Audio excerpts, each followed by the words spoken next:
Indira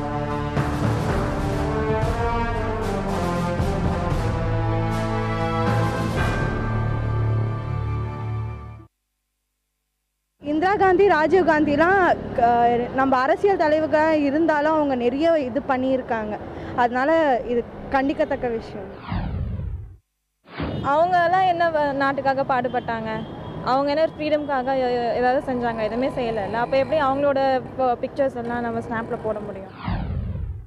post ஆஃபீஸே வந்து செயலிழந்து போச்சு. எல்லாம் கொரியருக்கு தான் அவுட் சோர்ஸ் பண்ணிட்டு இருக்காங்க. இந்த நேரத்தில் தபால் தலை வெளியிடுறதுன்றது ஒரு வேஸ்டானதுன்னு நினைக்கிறேன்.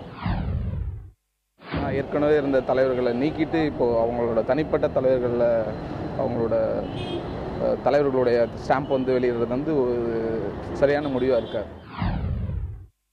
அவங்களும் புரிஞ்சுக்கணும். சரி, அவங்கள வழிபட்டு தானே இவங்களும் வராங்க. ஸோ அவங்களும் புரிஞ்சுக்கணும். ஸோ ஓகே, நம்மளுக்கு லீடர் அவங்க தான். ஃபஸ்ட்டு அவங்கள ஃபாலோ பண்ணி தான் நம்ம போகணும். உடனே நம்ம சேஞ்ச் ஆகக்கூடாதுன்னு சொல்லிட்டு புரிஞ்சுக்கணும்.